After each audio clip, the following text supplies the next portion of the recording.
You're having fun at the beach, you want the best people looking out for your safety. And today, the best of the best in lifeguarding are competing in the National Lifeguard Championships in Virginia Beach. 13 News Now reporter Megan Shin takes us to the action at the oceanfront. At the blow of a whistle, 3 days of lifeguarding competition kicks off.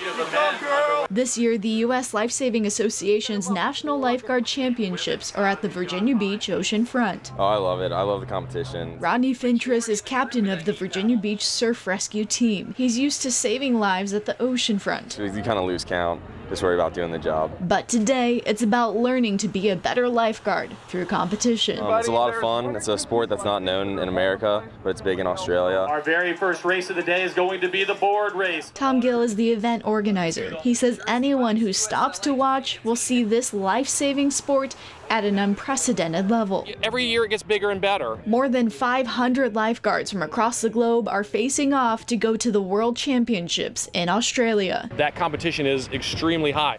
Right here, over here, over here. Brielle Cooper is one of the Australian competitors. It's super flat, so it'll be lots of hard work, but we can't wait.